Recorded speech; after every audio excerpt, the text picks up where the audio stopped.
It's Friday. We always have a Health Friday conversation. Oh, well, we strive to have a Health Friday conversation every Friday, and we can.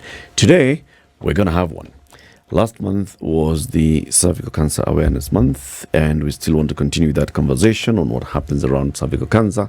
And so we're joined by Dr. Natabhona Mabachi. She is an assistant research professor, University of Kansas Medical Center. Dr. Good morning. Good morning. Thanks for having me. Very good. Welcome to Kenya's biggest conversation. We call that the hot seat of the Situation Room. Okay. Make yourself comfortable. Thank you. There's love in the air and love in the studio. You see? You notice? You notice? I'm feeling it. Yeah. I'm feeling feel the it. good vibes. Very good. Ednah can even do the panning of the camera around so everybody can see. You know, we've got the love decker behind City. See? Just looking. And behind Ndu. See? And I'm just here. Receiving all of this. Receiving all the love. Okay. And we're spreading it to you as well, Doctor. Thank you. City, please welcome Dr. Mabona with the Natabhona, with the day's proverb. Okay. Dr. Every week, City goes to one African country and mines proverbs from that country. And then he comes and gives us a proverb a day.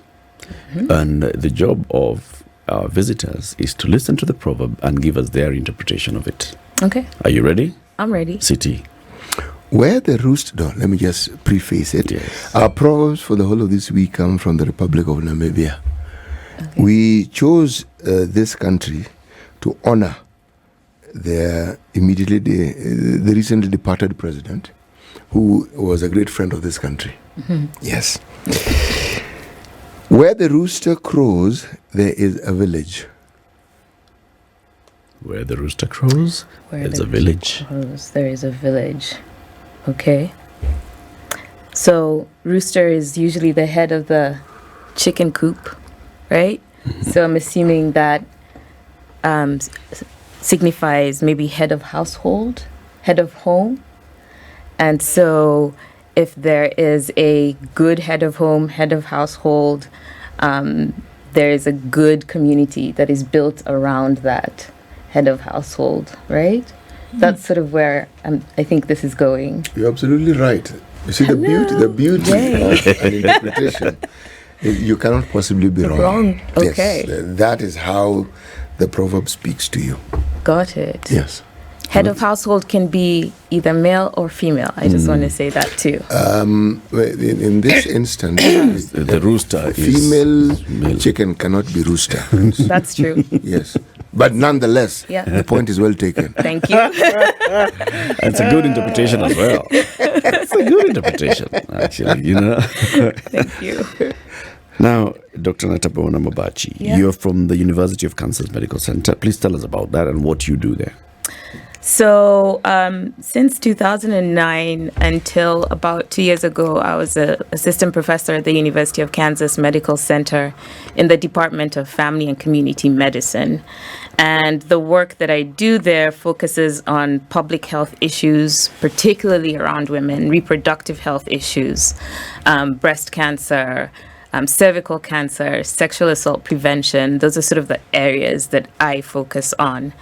I am also the director of evaluation and a senior research investigator at a research institute called Dartnet Institute, where it's purely research focused. So I kind of moved a bit away from the university setting to focus mostly on research. I do still teach medical students, but primarily now I focus on public health and women's health, Okay. both in the US and in Kenya. Okay.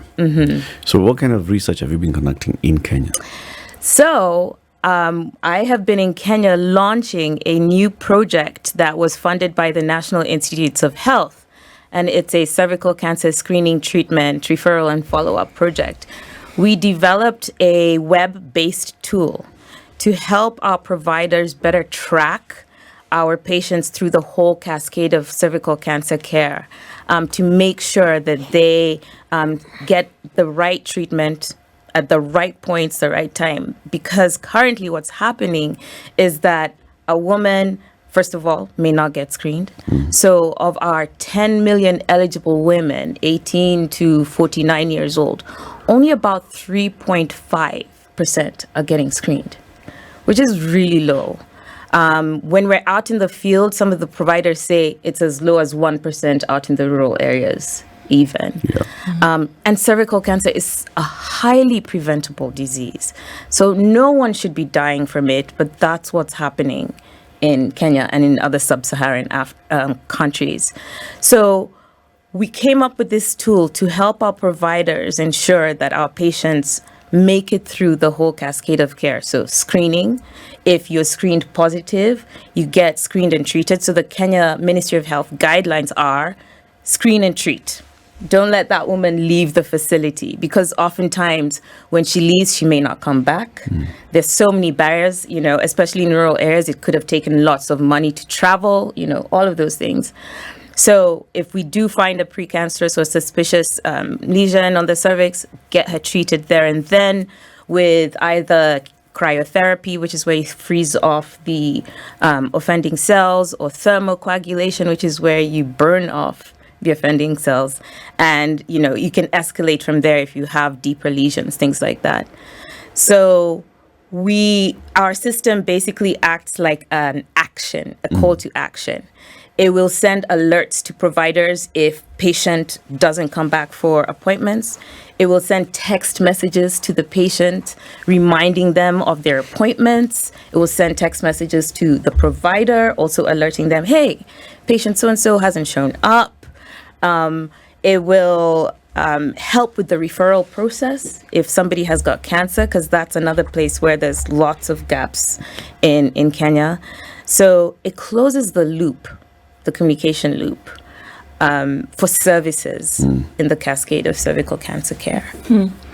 Some of the things that you've talked about point to conversations that we've been having recently. And when we look at preventive care in this country, it's now falls, those things that you've mentioned now fall right in there. And talked about the fact that very few people actually go and get screened.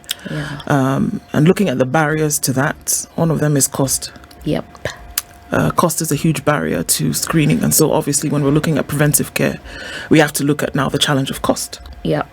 And if we're saying, and another thing, then we're saying that if you find that somebody at whatever level she's come and gotten screened, and you find that she actually does have whatever level of this cancer, then do the screening and do not let her leave until she's treated. However, a lot of facilities will demand pay in order for this treatment to happen. So how are you playing between the two? Where we're saying there's the demand for treatment, but there's also the demand for payment. And the likelihood of folks to leave the treatment and walk out because of the inability to pay is much higher than those who do. So how do we then deal with that? I 100% agree with you. Technically, in our government facilities, you should be able to be screened and treated by visual inspection, which is where you sort of use visual means to look at the cervix and then decide whether you need to treat. Technically should be free, or a nominal fee of like about 200 shillings, Kenya shillings, which even still may be hard for some people. In private facilities, whole different issue. You're paying up to 1,000 for a pap smear, and it goes up from there. But technically the goal is in government facilities, you should be able to go either have it free or have it at a nominal fee, because one of the things the Kenyan government is absolutely committed to is the World Health Organization call to action, which is to get 90% of people HPV vaccinated. So that's the vaccine that can prevent you from getting the virus that actually can cause cervical cancer. 70% of women to at least get screened twice in their lifetime. And 90% of people who are diagnosed with some kind of precancerous lesion or cancer get treated. So it's 90%. And so they're working really hard to make sure that happens. Obviously, healthcare in this country is decentralized, so things may look different in different counties, right? But that's the goal here. But also, as we talk about the barriers, one of them being costs, there are other barriers. So, for example, I'm sure very many women who are listening to this show will say that not all of them have undergone screening. Yeah. Not because they couldn't afford it. Not because they don't know about it. So why? Well, there's several reasons why that happens. Number one, there's also a lack of knowledge, a lack of awareness. And I think that we can still do a lot of work around awareness raising of cervical cancer. And we need to do that more widespread, in a widespread way, just in the same way we did with infectious diseases like HIV. We need to do that. The other thing with cervical cancer is it's a reproductive health cancer. And in this culture and in other cultures, reproductive health can be a very sort of taboo topic, stigma attached. If you go for screening and you do come up with positive with cervical cancer, precancerous lesions, you might have a partner asking, what were you doing? Where did you get this from? Type of thing. There's a lack of understanding. There's also fear. What you don't know won't hurt you. Yeah. Right? So you don't approach that. So you don't, so there's this fatalism attitude of, if I don't know, it's fine. And if I die, that kind of thing, instead of actually going and finding out and getting the treatment for something that's highly preventable. So it's a myriad of social determinant factors that I think act as barriers for people to come and seek cervical cancer screening. The other thing is that we think of this as just a woman's issue, but it's not just a woman's issue. It is both a male and woman's issue, especially if you're in a partnership. I think that a lot of, in our culture, a lot of women will listen to their partners. Their partners are the ones who pay for the healthcare. And if they don't think it's important, it's not going to happen as well, Could the character of this cancer also contribute to this? And I asked, and why you wouldn't go and get it checked out. So through this Cervical Cancer Awareness Month, or just reading the testimonies of folks who are either in treatment for cervical cancer or are in remission. And one thing that stood out is that you didn't have any symptoms. Yeah. So if something doesn't hurt or is not visible, or doesn't affect you physiologically, the likelihood of you going to check is even now, I mean, not just about cancer, but what takes you to hospital When you're sick. you have a headache, you feel chills, something that the sickness is not the headache, it's a symptom. So there's a symptom that takes you to go and seek healthcare. For cervical cancer, you really don't have any symptoms. So could that not be one of the reasons why? Well, I mean, absolutely. I'm not going to go and check if I don't feel anything. The thing about cervical cancer is that it actually takes years to develop. And so if you don't have any symptoms, why am I going to the doctor? Especially when it comes to reproductive health stuff. Women hate going to the gyno. That's something we'd rather avoid, And so that plays a role. A lot of the times, by the time we're seeing women in facilities, it's because they're at a later stage. We're seeing them at stage 2B. They come only if there's something like, they're experiencing pain or smell or things like that. That's when they will show up. But I think this should be part of a larger conversation around preventative health in this country and elsewhere, is we need to take it more seriously. We need to do our yearly, going to the check, see the doctor, even if we're feeling well, so that we can catch these things. The other thing about cervical cancer is that it's asymptomatic. So largely, and HPV, the virus that causes, the human papilloma virus that causes cervical cancer, asymptomatic as well. So you have people who are engaging in sexual relations not realizing that they're passing HPV. And by the way, there's 12 types of HPVs, viruses that could potentially cause cancer. 16 and 18 are the main culprits. But here you are engaging in all of these relationships, passing it around, nobody knows. And I have to say that with women, at some point, it's easier to tell just because of our reproductive health system. You can start telling if you get things like genital warts, things like that, but largely asymptomatic. In fact, over half the population at some point will get HPV, but will clear it. Right? Unless you get the kinds that cause cervical cancer. You talked about conducting some research in Kenya. All right, now, who are you working with? So we are working with a local organization who have been our partners for about 11 years now, because we've been working in the HIV space for a long time and have taken those lessons that we learned in HIV to cervical cancer. So Global Health Innovations, the director is May Maloba, who's an RN, a nurse. She's been working with us for years. So they are our on-the-ground partners here doing the work. We are also partnering with Honorable Gregory Ganda, who is the county health minister for Kisumu, and he is one of the leading experts in cervical cancer. Also working with Dr. Hilary Mabea, who works in women's health. I don't know if you've ever heard of Gynocare Fistula Clinic and Women's Health Clinic in Eldred, but it's really the best clinic that addresses fistula, but he also works in cancer. And so our partners are also with Moi University, Jaramogi Oginga Odinga, who will be helping us with referral services and things like that. So we're very entrenched in sort of the local research scene and working with people, clinicians and researchers who are very well versed with the healthcare landscape here. True. May Maloba did work in the HIV field for a very long time. You know May. I know her very well. Oh, there's no way we could get done what we're doing here without May, frankly. Yes. It sounds maybe a little bit alarmist, because maybe the question before then I asked, how bad is it when we look at the burden and the footprint of the spread of cervical cancer in Kenya? How bad is it?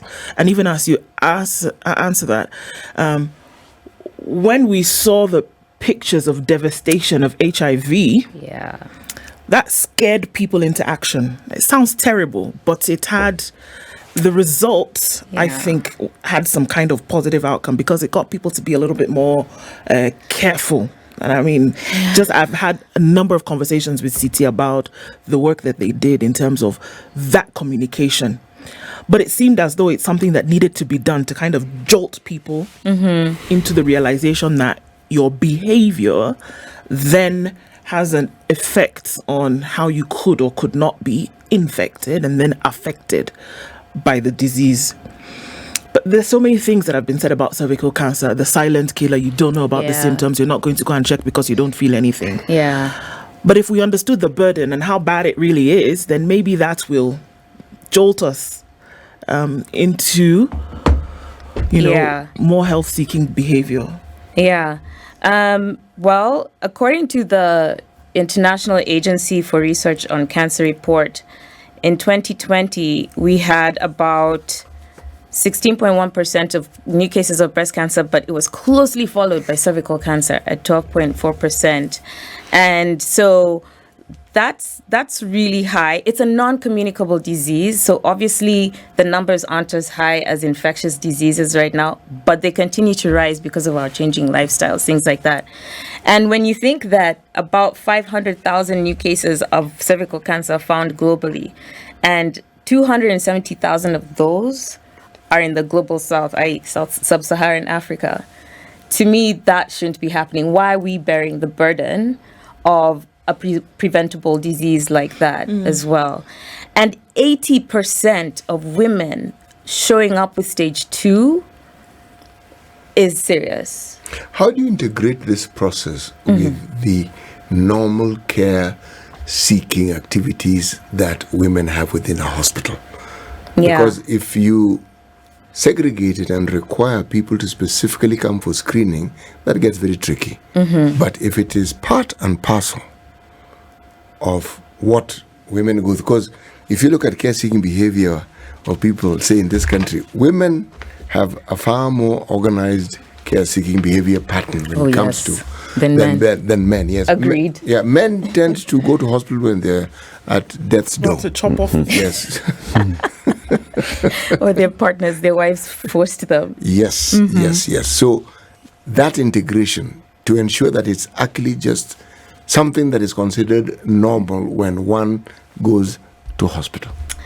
That is such a good point. And integrated care services is something that the government is also working towards to specifically integrate breast cancer and cervical cancer care screening. Actually, it's quite integrated. So, for example, if you have HIV, it's part of your routine care through the CCC services. And just as a side note, HIV positive women living with HIV are 3 to 4 times more likely to get cervical cancer because they're more susceptible to opportunistic illnesses, things like that. But if you go for family planning, that's an opportunity point. Maternal health services, that's an opportunity point as well.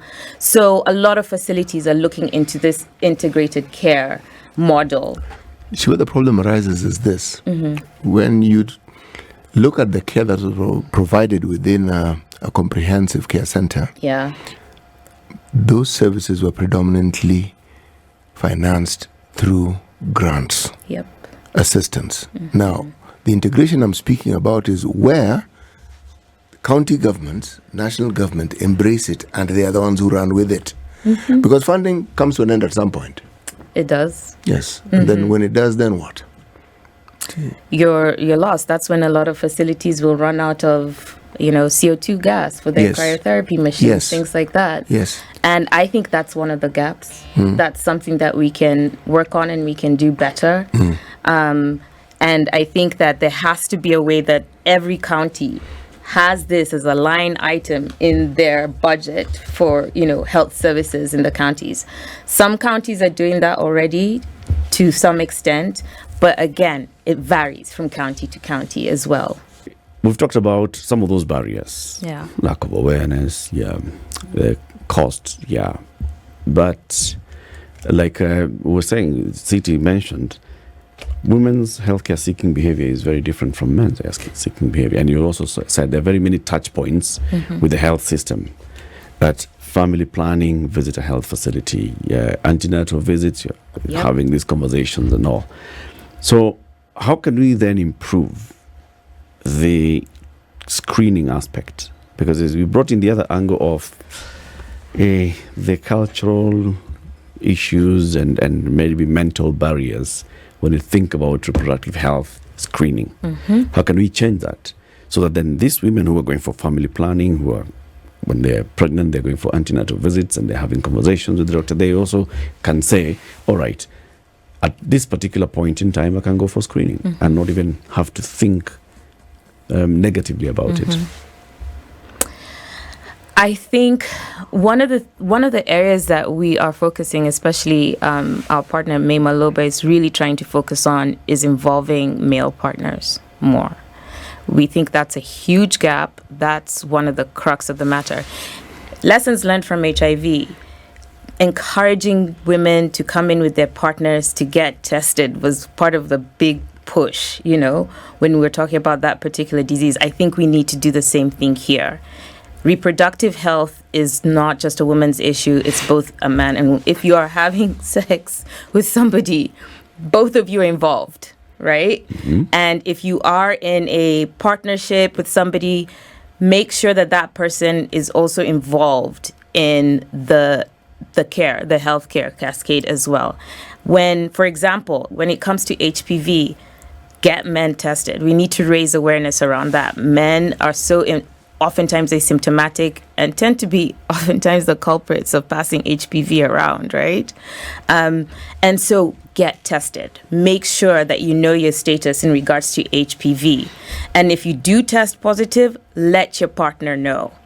Let your other partners know if you do have more than one partner, so that we don't continue this terrible cycle of spreading things around.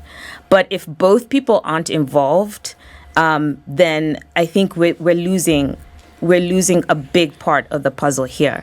So in our awareness of raising activities, I think we need to widen focus to include men and to include the couple as well, which again, we can take our lessons from HIV. They did it really well. We need to start doing the same thing as well for things like cervical cancer, even breast cancer. And I think we'll see much higher rates of screening. City, you did this in terms of how would you frame that communication such that couples go for screening? Because you're going for screening, you're going for testing. You're telling the man, let's also go and you get tested for HPV. I'm getting tested for HPV. I'm also getting screened for cervical cancer. Usually when you are talking about an outreach and you want to introduce a process or a service, you look at the target audience, the target group. So in the same way, if you want to reach out to men in an African society, you need to talk to them directly. And talking to them is to get them to understand the importance of this process and why it is they should be involved. Nothing complicated about that. You see, when you talk about maternal health care, usually the focus on women. And because of maternal health care, it is one of the reasons that there are two reasons why women could actually leave the homestead. I'm talking about a rural setting and visit a hospital. Either it's a market day, the partner husband will have no issue with a market day because it's something they understand, or they're going to a hospital if they have a small child. Now, men are removed from that reality because they don't do that. Market day doesn't, they relate to it, yes, but on the day when they're going to sell some livestock. But beyond that, no. As for hospitals, as I said, the conversation has to revolve around, one, getting community leadership, who tend to be predominantly men, to actually, first of all, we started off with the chiefs. We would talk to these chiefs and the assistants and explain, this is what we want to do, and this is why we are doing it. And they, when they call their barazas, we would ask them to call men and we would talk to men. Now, in talking to men, it's not as though you have one conversation, that's the end of it. You then get granular and start talking to smaller groups of men. But part of the conversation was not talking to them to tell them, but to understand their apprehension, why it is they don't consider this to be important. And then also asking, what do we need to do in order to make it possible for you to participate and to do these things? Now, a lot of it had to, you had to demystify a lot of myths and misconceptions that men had about some of these things. Now, once the men were given the attention and the importance that they felt they needed, the second step of then accompanying their wives was not as difficult as it had seemed at the beginning. But they had to be involved and they had to feel that this matter has been explained to them, and essentially that they were now taking charge of that particular process, meaning they consider it a big thing to be taking their wives to hospital. Yes. In a rural setting, you have those platforms. You've got the chief who has access to a community. You've got, all these groupings. We are increasingly urban population. Yes, we are. Many of the people who are watching us and listening to us are urban. They are. How would you convince this population? Because remember, as I was saying earlier, Dr. Many of the women who are listening today have not gone for screening. Right. Some have never gone for screening, right? Many of the men who are listening to this never really considered. What's that got to do with me? So how would we pass on this message that, okay, so it's important that we urbanites there's also consider this conversation, that we are not talking about how this can help the rural folk. Eric, the urbanization we speak of has to do with the geographical area in which we live in. Yes, our thinking is still very rural.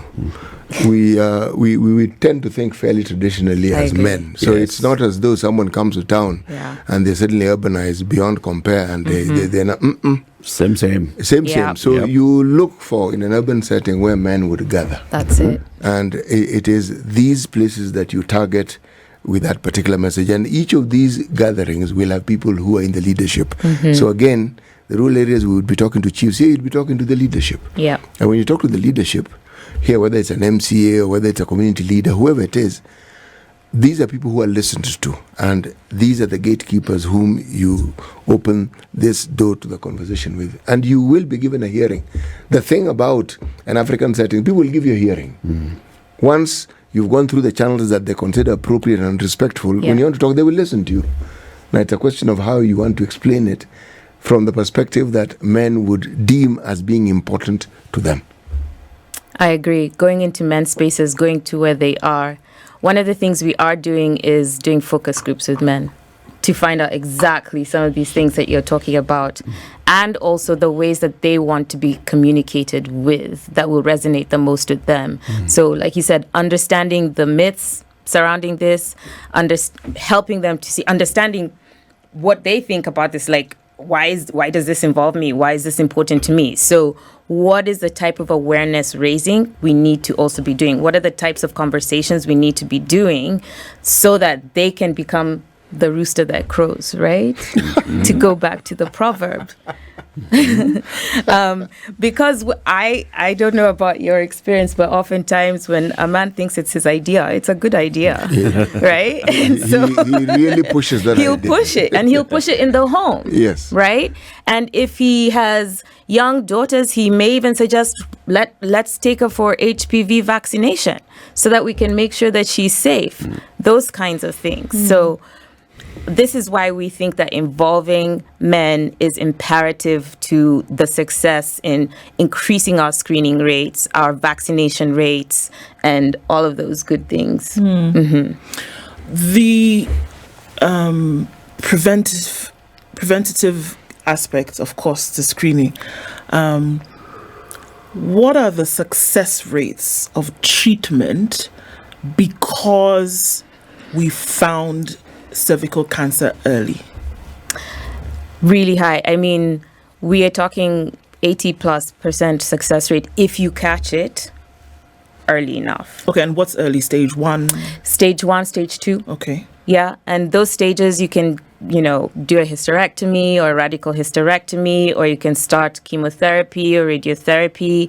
But if you get it early enough where it hasn't spread, hasn't become invasive, it is treatable. And that's, secondary prevention. But primary prevention is getting the vaccine. So getting our young girls and boys, although right now we're focusing on the girls, vaccinated. Also, you can get vaccinated up to the age of 45 years old. Just FYI. So that's also an option as well, protecting yourself in the first place from the most virulent strains of HPV. So treatment sounds really radical here, and we're not just talking about, radiotherapy or chemotherapy. Hysterectomy. We're talking about hysterectomy. That's And body altering treatment, So there are certain things that you will not be able to do after that.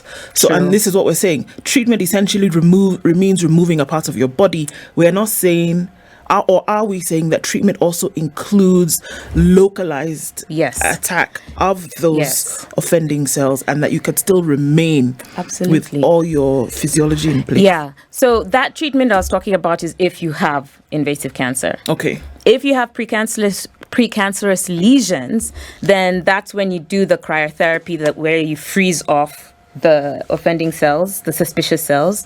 Thermocoagulation, where you burn them off, and it's a quick procedure, like 15 minutes. It's not very painful. You can take ibuprofen, whatever it is, afterwards. Or if you have a deeper precancerous lesion, you can do something called LEAP, which is loop electrosurgical excision, which sounds like what it is. You excise the offending cells. So those are pretty low stakes. It's not messing with your reproductive health. It's not messing with your ability to have children. It's when you have invasive cancer, now we have to start getting radical. The point here is, let's get to you before we have to do any of that. And I think that's also part of the fear is, I want to be able to have children. I want to still have my reproductive organs, This is why we stress screening so much. Because if we can catch you early, none of the rest needs to happen as well. And if you keep going, go back if you're HIV negative, it's every 5 years. If you're HIV positive, it's annually. If they did find precancerous lesions and maybe they did cryotherapy or thermocoagulation every 3 years, go back to get rescreened. Up to what level can you find screening available? You can Level of health facility, level 1, 2, 3, 4, 5. You can get it at level 3, 4, level 5 are referrals. You can get them at level 5. So pretty community focused screening you can get in most of the facilities. And if you can't be screened at one facility, what most likely they'll do is refer you to the next level facility that can get you screened. Again, varies county to county. Okay. All healthcare workers well trained to conduct screening? That's a great question. Ideally, yes. The issue is that sometimes you have to sort of have continuing medical education every 6 months or so. That's the part that's hard. I'll never forget when we were doing a pilot for the cancer tracking system in one of our facilities. We had a thermocoagulation machine and it wasn't being used. Why? Because even though the nurses or the clinical officers had been trained to use it, they weren't feeling confident, right? We just had a meeting with our counties and the county providers. One of the things they talked about is sometimes you're looking at the cervix and you don't know what you're looking at. So a lot of that is it has to be continuous medical education. There has to be a team care aspect to it where you can, ask somebody, refer to some, consult with somebody, like Dr. Ganda, or May, our nurse, things like that.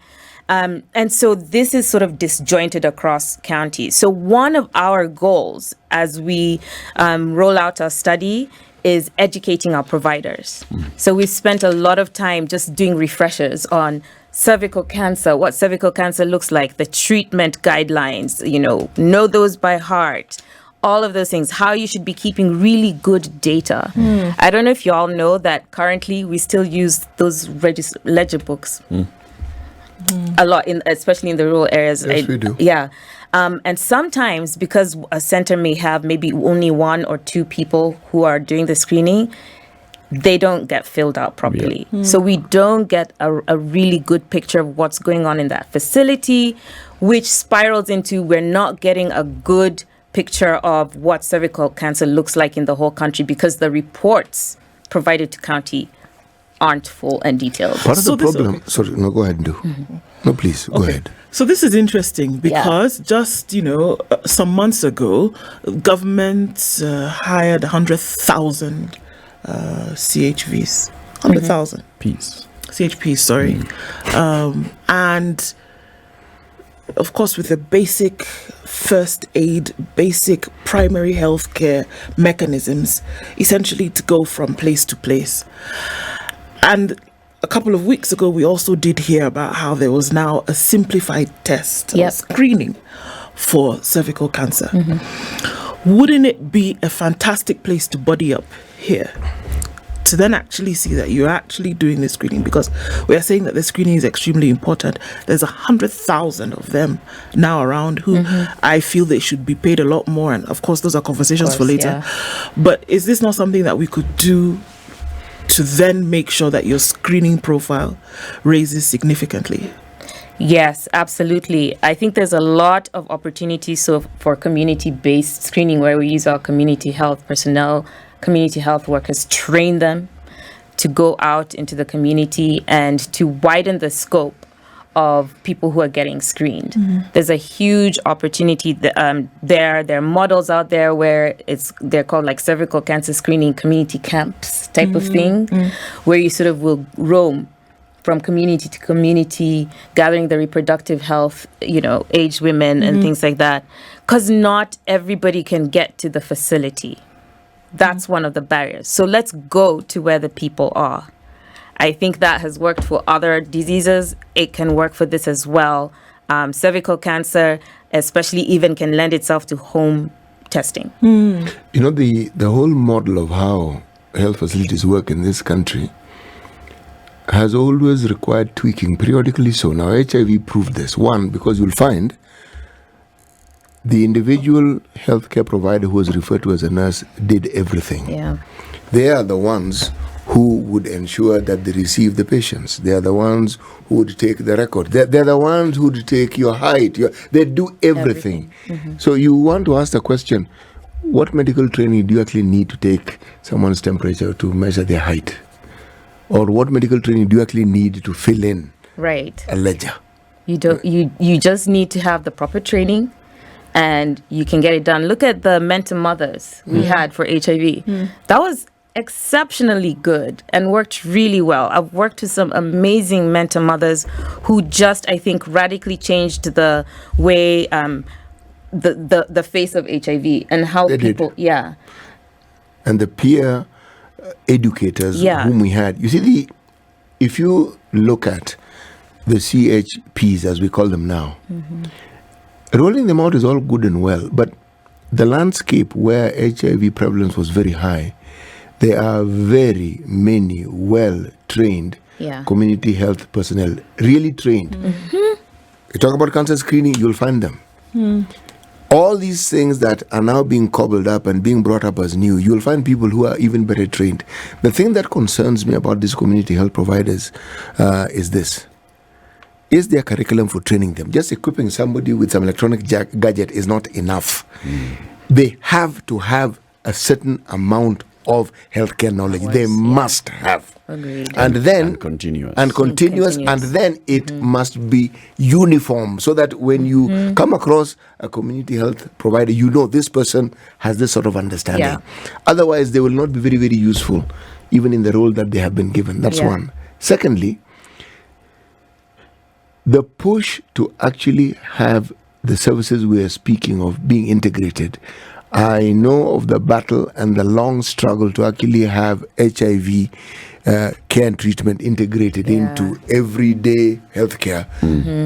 Just a struggle, all right? And even when you appear to be getting there, the question that was always asked is the funding. The funding, always. Yes, because healthcare facilities in the country were accustomed to that being funded for them. So asking them to take over was always a problem. Now, if we bring in cancer screening, cervical cancer screening, and we say this is something that must be integrated, at some level it has to be funded. But what system and structure do you put in place so that within a certain and specific period of time, the healthcare facilities and the healthcare system in the country actually takes it over? The million-dollar question, isn't it? And one of the things I think that we are working really hard towards as part of our project is we're doing a cost-effectiveness analysis alongside the rollout of our cancer screening, treatment, referral, and follow-up project, because we have to understand how feasible is this for our county governments to take over? How feasible is it to be scaled up? More importantly, how much will it cost? And what are the costs versus benefits in regards to how much a county government spends, healthcare ministry spends, versus the quality of life improved for the patient, right? I am a public health practitioner. I'm always for quality of life of the patient. But I understand that costs and money and understanding those upfront is important as well. And so that's something that we are really interested in monitoring and then sharing with our local county governments. And in fact, it's something that we have conversations with them about. And we had conversations in developing our cancer tracking system. In how many counties have you been working so far? So right now we're in 2 counties. We're in Siaya County and we're in Busia County. They are high population counties. They are counties that have historically had high HIV rates as well. And we have had really good partnerships with Siaya County, because we've been working in Siaya County for a long time. Now we're working with Dr. Ambuchi in Busia County as well. So we're in 10 facilities in these 2 counties, testing out the system. So it's one thing to develop a technology, a piece of innovation. It's another thing to see that it actually works on the ground and there's uptake of it. And that's what we're really interested in. Is there a cost associated with it? Yeah, with the system, there's the cost of the servers, because it's, data is going into it. We have to make sure it's protected, all of those things. We do have a programmer Kevin, who helped develop. He developed the system, so there's his time as well. So those are the current costs, but otherwise it's something that as To long the as you user, have- it's free. yeah. it's Okay. free. They don't have to be anything. Okay. Yeah. Dr. Rui, thank you very much for joining us today. Thank you. Very, very good conversation and very good work that you're doing. Keep doing that and say hello to the team as well. I will. Thank Doc- you for having me. Dr. Natabhona Mabachi is Yes. with the Dartnet Institute Research and also an assistant research professor, University of Kansas Medical Center. She's been our guest in this Health Friday conversation. This is the Situation Room, the only way to start your day.